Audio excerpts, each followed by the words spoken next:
আপনার এই ফ্যাক্টরিগুলো বন্ধ হচ্ছে, গ্যাস নাই, আপনার ইলেকট্রিসিটি নাই, এবং বলা হচ্ছে যে শেখ হাসিনা গুলো রেখে দিয়ে যায় নাই কেন, সেই জন্য তার অপরাধ। হ্যাঁ, শেখ হাসিনা এই 100% লোকের বাড়িতে গ্যাস কি দিতে পেরেছে, ইলেকট্রিসিটি কিভাবে ম্যানেজ করে। আমি এই জন্য তারেক জিয়া সরকারকে বলি, আপনার সবচেয়ে উপকার হবে আপনি শেখ হাসিনার সাথে আলাপ করেন, তার সুপারিশ নেন। শি হ্যাজ একিউমেন্ট, সে আপনাকে বলতে পারবে কিভাবে কি করলে আপনি এই সমস্যার থেকে উত্তরণ হবে। আরেকটি জিনিস আমি বুঝি না, আরেক যা যখন সরকারে আসলেন, ভারত ওনাকে খুব প্যাম্পার করলো। হ্যাঁ, ওনার মায়ের মৃত্যুর পর, তারপর উনি আসার পর হাইয়েস্ট অনার দিয়েছে তারা। তারপরে তারেক যে এই অ্যাবাউট টানটা, এইটা একটা আপনার নাটকীয় অবস্থা। তো এইগুলো সবগুলো দেখে মনে হচ্ছে যে আমাদের পররাষ্ট্রের প্রতি কোনো সেট ট্রান্সপারেন্ট পলিসি নাই। এক এক সময় এক একটা যেটা মনে হলো মন্দরে হলো সেইটা করছে। আমরা যখন ছিলাম আমাদের একটা পলিসি ছিল সবার সাথে বন্ধুত্ব এবং ব্যালেন্সড ফরেন পলিসি, প্রত্যেকের সাথে, ইন্ডিয়া বলেন, চায়না বলেন, রাশিয়া বলেন, আমেরিকা বলেন, সবার সাথে, মিডল ইস্ট কান্ট্রির সাথে। কিন্তু এখন ওইটা বুঝার বড় মুশকিল, ওনারা কি জিনিস চাচ্ছেন। আর there is no consistency, there is no consistency. এটা হুজুগের মধ্যে চলছেন। এই হুজুগে সরকারের ক্ষতি হবে বেশি। যারা অপোজিশনে আছে, যারা ওনাদের নাচাচ্ছে, তাদের কিন্তু লাভ, তাদের কোনো ক্ষতি নেই। আর জনগণের অমঙ্গল, বাংলাদেশের জনগণ এই জন্য সাফার করবে বলে আমার ধারণা। আপনি বলেছিলেন যে ভারত বাংলাদেশের সম্পর্কটা অনেকটা স্বামী স্ত্রীর মতো, কিছু ছোট ছোট মতানৈক্য আছে কিন্তু শেষ পর্যন্ত সেটা মিটে যায়। তো এখন তো মনে হচ্ছে সম্পর্ক পুরোপুরি বিচ্ছেদের দিকে গেল। তো আপনারা সম্পর্কটাকে যত গুরুত্বপূর্ণ মনে করতেন ভারতের সঙ্গে, সত্যি কি সম্পর্কটা তত গুরুত্বপূর্ণ? এবং এই সম্পর্কটাকে অতিরিক্ত গুরুত্ব দিয়েই বাংলাদেশকে, বাংলাদেশের রাজনীতিকে আপনারা একটা চরম ভারত বিরোধিতার জায়গায় নিয়ে গেছেন কিনা? মানে এখন দুদেশের সম্পর্ক একেবারে মুখ থুবড়ে পড়েছে, এই পরিস্থিতিটা তৈরি হলো কি? হ্যাঁ, প্রথমত আপনি যে বক্তব্য দিয়ে শুরু করলেন যে আমি বাংলাদেশ ভারতের স্বামী স্ত্রীর সম্পর্ক, এটা আমার বক্তব্য না, এইটা আপনাদের তৈরি করা, মিডিয়ার তৈরি করা। আমি তখন এটা প্রটেস্ট করিনি, কারণ আমাকে তখন বলা হলো যে স্যার, কোনো এক সাংবাদিক এটা করছে সে লাইমলাইটে আসার জন্য, সেই জন্য এটা প্রটেস্ট না দিলেই ভালো। যাই হোক, না, আপনার এখন মনে হচ্ছে আমাদের সাথে ভারতের, বাংলাদেশ এবং ভারতের সম্পর্ক বহুপাক্ষিক। আর একটি ইস্যুর উপর এটাকে যদি নিয়ে আসা হয়, তাহলে আমার মনে হয় বাংলাদেশের তরফ থেকে এটা অর্বাচীনের মতো অপরিপক্কতার একটা নমুনা হবে, এবং এতে বাংলাদেশের ক্ষতি হতে পারে। আপনার লং রান বাংলাদেশের অনেক অনেক ক্ষতি হতে পারে। কারণ ভারত একটা প্রতিবেশী রাষ্ট্র এবং বিভিন্ন ভাবে বর্তমানে পৃথিবীর সব দেশই পরনির্ভরশীল, একে অপরের প্রতি নির্ভরশীল, ইন্টার কানেক্টেড হাইলি। আর বিশেষ করে ভারতের সাথে, ভারত আমাদের দ্বিতীয় বৃহত্তম আপনার এই বাণিজ্য বন্ধু।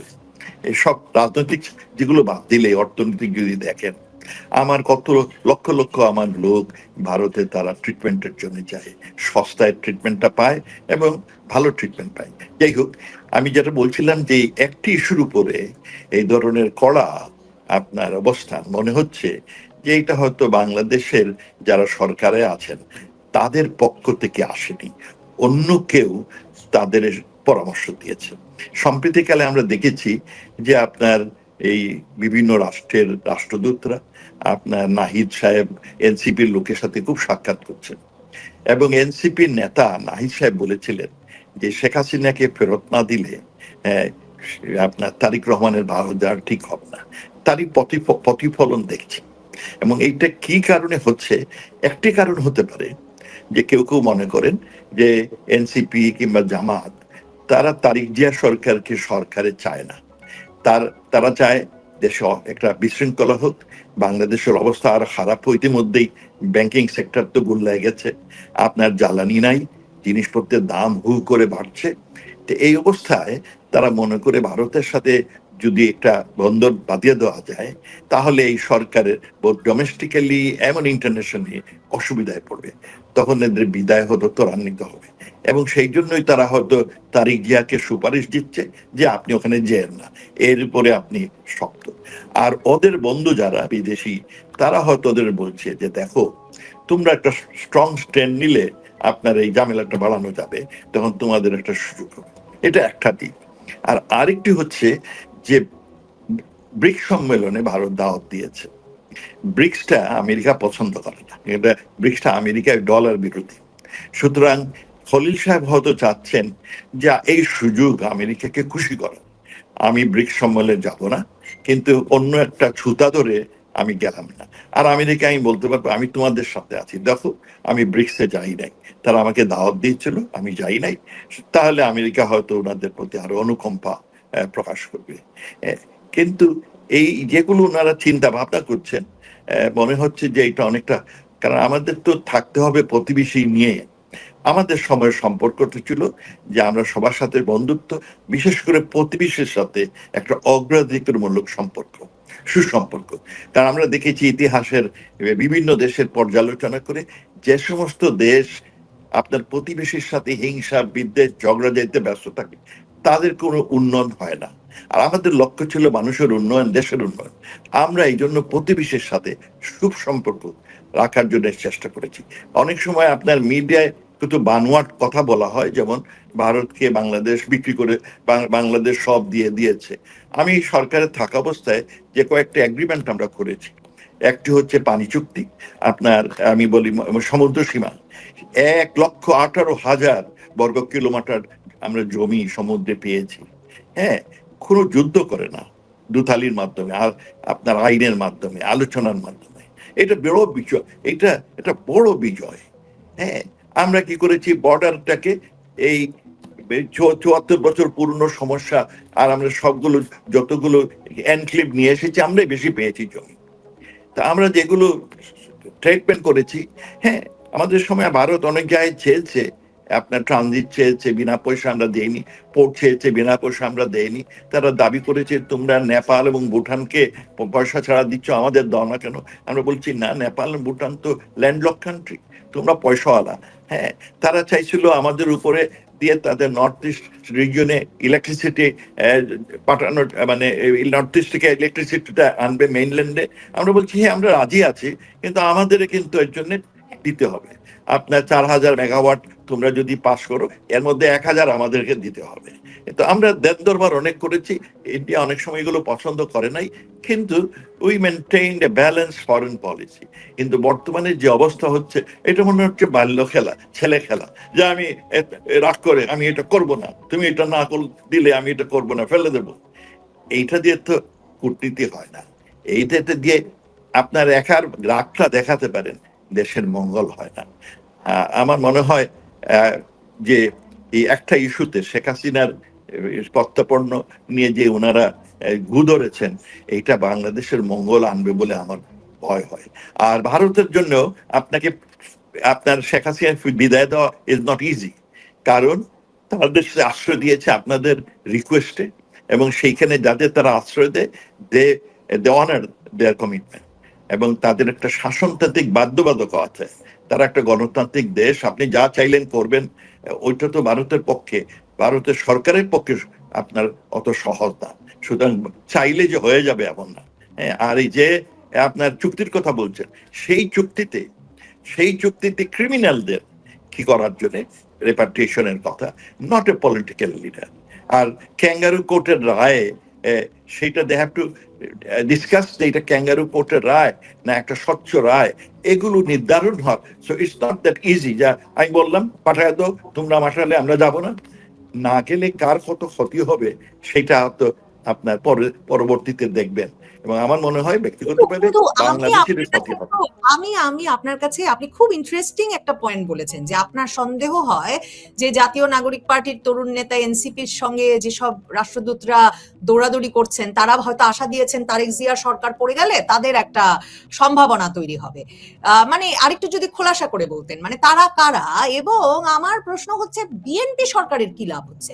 মানে প্রধানমন্ত্রী তারেক রহমান বুঝতে পারছেন না যে শুধু শুধু এই যে আপনি যে বলছেন, মানে আসলেই তো খুব ছেলে মানুষই ঝগড়া, এটা না হলে যাব না, ওটা না হলে যাব না, বারবার বলা হচ্ছে খুব সম্মান দেব তবু যাব না, মানে একটা এই যে মানে চলছে, এটা তো মানে এটা আসলে কোন পররাষ্ট্রনীতি, কোন কূটনীতি কেন করছে বিএনপি সরকার? কেন ভারতের পররাষ্ট্রনীতিতে আসে না। নিশ্চয়ই দেখেছেন যে নরেন্দ্র মোদী সরকার তো ভীষণ আবেগ দেখাচ্ছিল তারেক রহমান দেশে ফেরার পর এবং তারেক রহমান প্রধানমন্ত্রী নির্বাচিত হওয়ার পর। দেখেন, এইটা কূটনীতিতে আসে না। এইটা আপনার ধরুন আমাদের যখন পররাষ্ট্রমন্ত্রী ডক্টর আপনার খলিল সাহেব, ওনার কিছু লসের কোনো কারণ নাই। কারণ যদি বাংলাদেশ ইন্ডিয়ার সম্পর্ক খারাপ হয়, উনি তো আমেরিকায় থাকেন, সুতরাং উনি he can live right way এবং বাহবা নিতে পারেন যে আমি বড় কঠিন অবস্থা দিয়েছি ভারতকে। কিছু উগ্রবাদী লোক আছে, তারা ওনাকে বাহবা দিবে। So he don't have to lose. Lose হবে শুধু তারিক জিয়ার, তারিক রহমানের এবং বিএনপির। সুতরাং আমার মনে হয় বিএনপিতে যথেষ্ট পরিপক্ক লোক আছেন, তারা এটা বিবেচনা করবে যে এই ধরনের একটা ইস্যু নিয়ে আপনার ঝগড়াঝাটি করা কি অত সমীচীন। আমার ধারণা যে বিএনপির কিছু কিছু নেতৃত্ব তারা পরিপক্ক, they would rethink about it. আর ভারত যে অবস্থান নিয়েছে, এত সবের মধ্যে ভারত কিন্তু আপনার তার অবস্থানই রয়েছে এবং কোনো ধরনের উচ্ছ্বাস দেখাচ্ছে না। এই পুরনো কথাই বলছে যে আমরা এটা আইনের মাধ্যমে দেখব, এবং তাদের কিন্তু আপনি বলি খুব ক্যাজুয়ালি, খুব এমন ভাবে বলছে, এটা একটা অসুবিধাজনক সব। কারণ রাগটাগ নাই, তার মানে হচ্ছে যে তারা they have taken it seriously. এবং আমার মনে হয় এতে আমরা বাংলাদেশেরই ক্ষতি হচ্ছে, ইন দ্য জনগণের ক্ষতি হবে। আপনার কদিন আগেই কিসের মরিচের দাম 400 টাকা হয়, ইন্ডিয়ার থেকে আনার পরে পরে 40 টাকায় চলে আসে। এগুলো তো সমস্যা আছে। আমার ডিজেলের সমস্যা, আমরা ডিজেল তাদের থেকে আনি, গ্যাস আনি, আমরা এই হসপিটাল চলে সেইখানে আমরা এই যে অক্সিজেন আনি তাদের থেকে। We are highly interdependent. হ্যাঁ, তো এই অবস্থা আমি আই এম ওয়ারিড। আর আপনার একবার মনে আছে যে ইরাকের সাদ্দাম হোসেনকে আপনার বলা হয় যে আমেরিকান রাষ্ট্রদূত উপদেশ দিয়েছিল যে আপনি কুয়েতটা দখল করে ফেলেন, আমরা আপনাকে সাপোর্ট দেব। আর সাদ্দাম সাহেব সেই খুশি করে গিয়ে এক রাতে কুয়েত দখল করে ফেললেন। আর দখল করার পরে ওনার 12টা বাজলো, সাদ্দাম দেওয়া। তো এইখানেও কি এই ধরনের কিছু হচ্ছে যে যান আপনি ঝগড়া লাগান, আমরা আপনাকে সাহায্য করব, পরে তারা হাততালি দিবে। আমার এর জন্য ভয় হয়, এটা আমার ভয় হয়। অনেক সময় এই দুতালিতে আপনাকে সাহায্যের জন্য পরামর্শ দেওয়া হয়, অনেক সময় আপনাকে অসুবিধায় ফেলার জন্য পরামর্শ দেওয়া হয়। আমার মনে হয় Tarique Rahman should think twice এই ধরনের বাল্য খেলার মতো স্ট্যান্ড পজিশন নিতে গেলে। মানে হি শুড রিথিঙ্ক অ্যাবাউট ইট, এটা আমার ধারণা। হ্যাঁ, আপনি বারবারই ওই জায়গাটায় নিচ্ছে যে দুতিয়ালি করতে গিয়ে কোনো রাষ্ট্রদূত বা কোনো রাষ্ট্র ভুলভাল বুদ্ধি দিচ্ছে কিনা, মানে সেটা কারা? মার্কিন যুক্তরাষ্ট্র, মানে আমার মনে পড়ছে এনসিপির সময় সময় পরিবর্তন হয়, সময় আবার সময়। আবার দেখেন সার্জিও বোর এসে দীনেশ ত্রিবেদীর সঙ্গে ঢাকায় দেখা করবেন, তা জানার আগে তো আমাদের পররাষ্ট্রমন্ত্রী খলিলুর রহমানও দীনেশ ত্রিবেদীকে দেখা দিচ্ছিলেন না, আর প্রধানমন্ত্রী তারেক রহমানও 2 মাস পেরিয়ে গিয়েছিল ভারতের রাষ্ট্রদূতকে দেখা দেন নাই। তাহলে আসলে মানে মার্কিন যুক্তরাষ্ট্রের কার সাথে খেলছে? মানে প্রধান উদ্দেশ্য তারেক রহমান সরকারকে বিপদে ফেলা।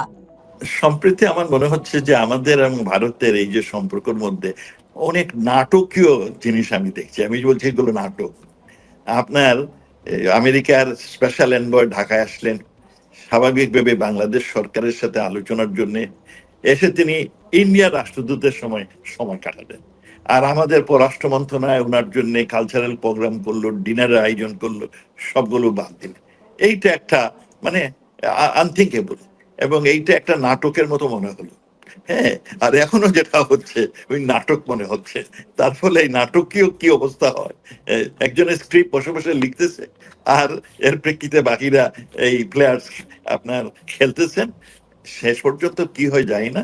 তবে আমার মনে হয় আমরা এখন আরো অনেক নাটক দেখার অপেক্ষা করব। আপনি হয়তো খুব খোলাসা করে নাটক বলতে চান না, কারণ আপনি মানে সরকারের শীর্ষ পর্যায়ে আন্তর্জাতিক কূটনীতিতেও আপনি মানে খুবই শীর্ষ পর্যায়েও কাজ করেছেন, কিন্তু মানে এই খেলাটাই কি এমন একটা জায়গায় মানে তারেক রহমান সরকারকে নিয়ে গেছে যে তারেক রহমান সত্যি ভাবছেন যে সবচেয়ে তার ঘনিষ্ঠ প্রতিবেশী, বড় প্রতিবেশীর সঙ্গে সম্পর্কটা উনি রাখবেন না, কিন্তু সেটা কি সরকারকে নড়বড়ে করে দেয় কিনা? মানে আমরা তো এতদিন ধরে শুনেছি ভারত যাকে চায় সেই ক্ষমতায় থাকে বাংলাদেশে, তাহলে সেই জায়গা থেকে বাংলাদেশ সত্যি সেই আধিপত্যবাদ থেকে এমন মুক্তি পেল? কারণ মানে এই ন্যারেটিভটা থেকে শেষ পর্যন্ত 2024-এর জুলাই আগস্টের আন্দোলনের পর যে সরকার এলো, সে সরকার বাংলাদেশকে মুক্ত করতে পারলো, এটারই নমুনা? নাকি তারেক রহমান সরকারকে আসলে এই বিবাদটা নড়বড়ে করে দেবে?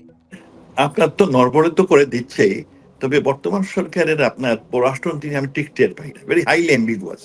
কারণ দেখেন, যদি ব্রিক্স সম্মেলনে না যেতে চান আমেরিকাকে খুশি করার জন্য, দ্যাটস এ ওয়ান ওয়ে, কারণ ওনারা আমেরিকাকে খুশি করতেছিল, I can understand that.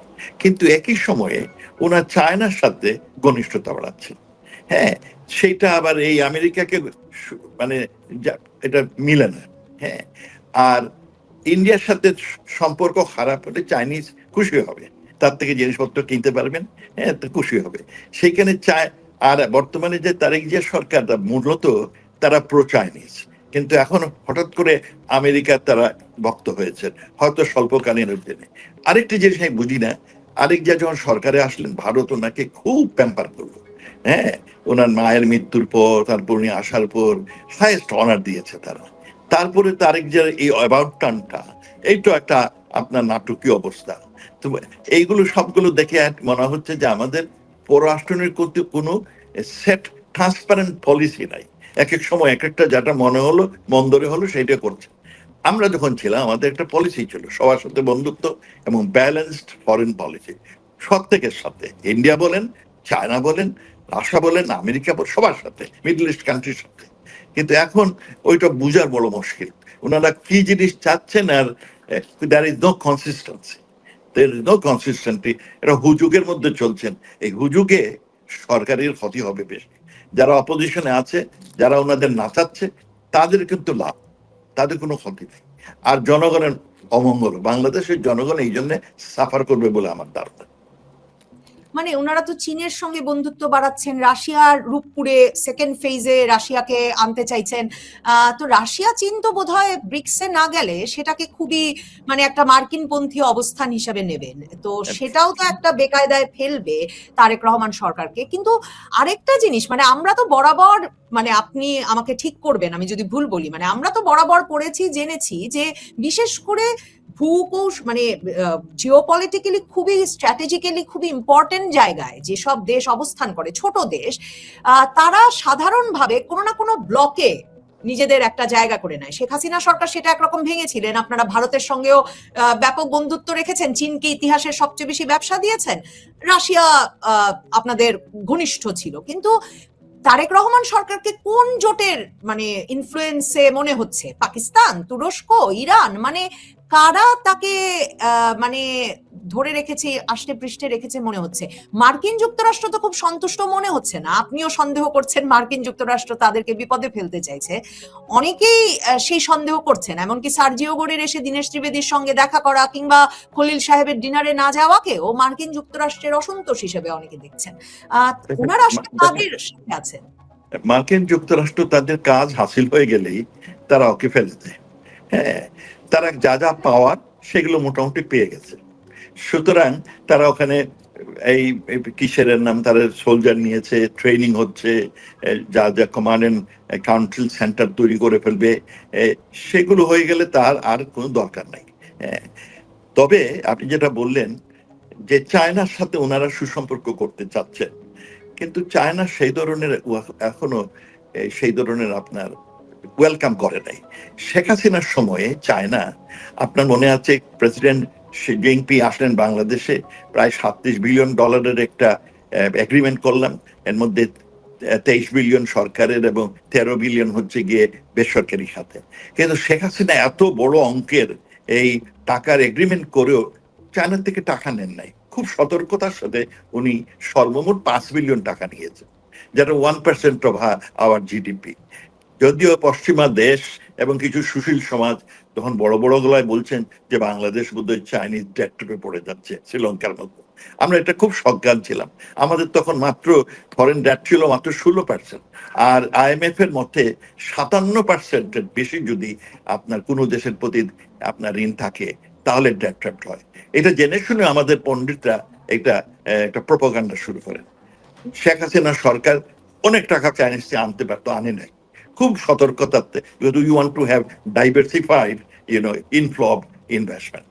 R China অনেকগুলো কাজ আমরা দিয়েছি, চায়নার টাকা না, আমরা তাকে কন্ট্রাক্টর হিসেবে নিয়োগ দিয়েছি, যেহেতু তারা সস্তায় এই প্রজেক্টগুলো করতে পারে, ভালো এবং সস্তা, সেই জন্য। আর ধারণা করা হয়েছে ওটা বোধহয় চায়নার, আমার পদ্মা শুধু আমার নিজের পয়সায়, তারা আমার কন্ট্রাক্টর, আমরা নিয়োগ দিয়েছি তার এই কাজের জন্য।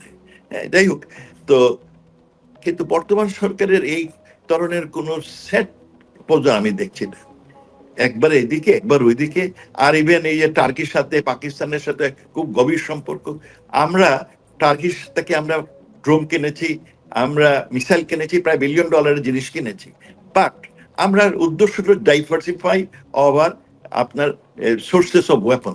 কারণ আগে খালেদা জিয়া সরকারে, বিএনপি সরকারে মূলত চায়না থেকেই এই সামরিক অস্ত্র কিনতেন, আমরা সেইটাকে কমিয়ে দিই, কোথায় 78% না কত পার্সেন্ট ওনারা কিনতেন, আমরা ডাইভার্সিফাই করেছি। আমরা সেইখানে কিছু ইউরোপিয়ান থেকে কিনেছি, আমরা আপনার ব্রিটেন থেকে ওয়ারশিপ কেনার, আমরা আমেরিকার থেকে 25টা গানবোট কিনেছি আপনার।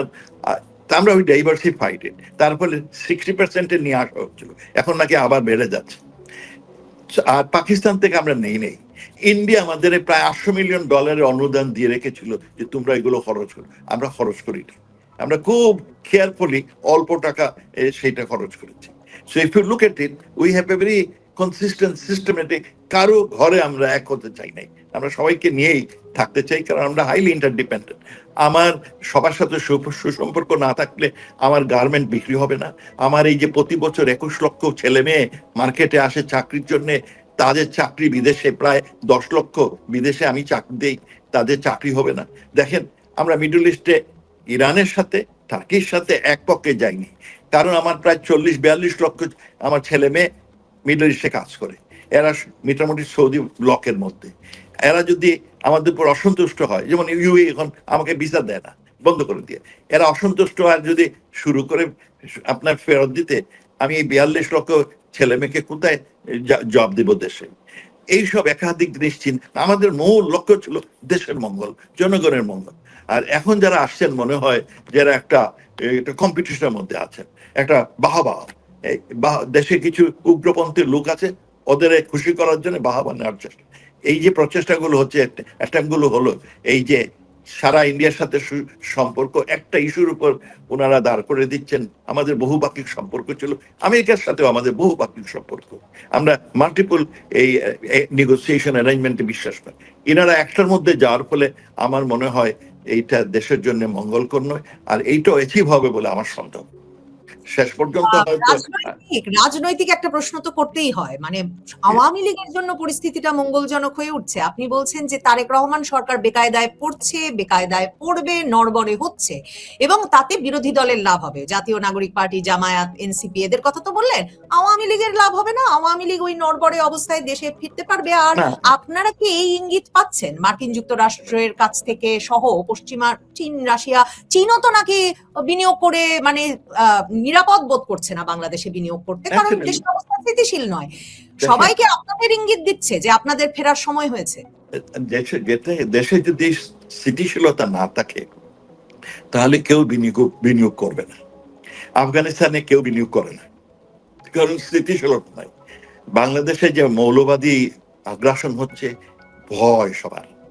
আগে সবাই বাংলাদেশে কেন ইনভেস্ট করেছে? স্থিতিশীল সরকার ছিল, আর একটা তারা জানে যখন রিটার্নটাও পাবে। আর এখন অস্থিতিশীল সরকার, রাজনৈতিক অস্থিরতা, অর্থনৈতিক অস্থিতিশীলতা।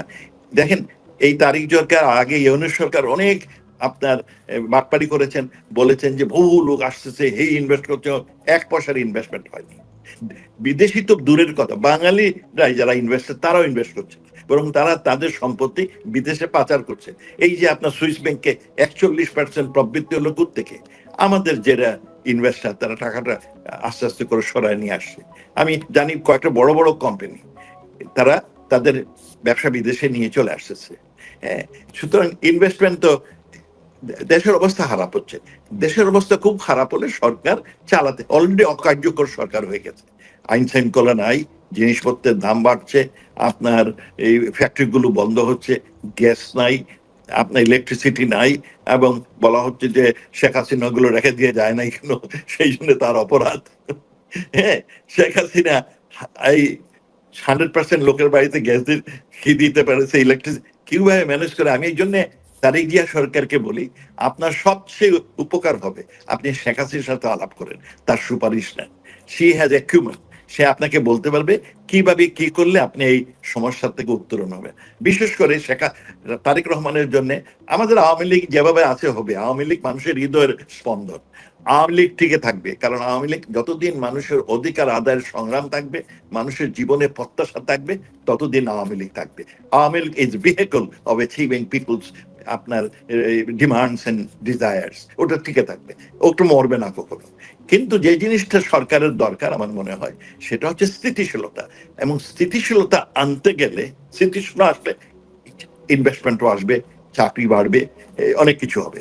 স্থিতিশীল আনতে গেলে সরকারকে 1 নম্বর কাজ হলো আওয়ামী লীগের উপর থেকে নিষেধাজ্ঞা প্রত্যাহার, সকল মিথ্যা মামলা প্রত্যাহার, বিচার বিভাগের স্বাধীনতা ও আপনার স্বচ্ছতা নির্ধারণ। এইগুলো যদি তারেক জিয়া সরকার করেন, বাকিগুলো আস্তে আস্তে লাইন ধরবে। আর এই ধরনের একপেশি বাহবা নেওয়ার ফলে আপনার ওনার ক্ষতি হবে। এই জন্য আমি তারেক জিয়া সরকারকে বলি যে আপনার বেস্ট ব্যাট হবে যে allow normal politics in Bangladesh, normal economics in Bangladesh.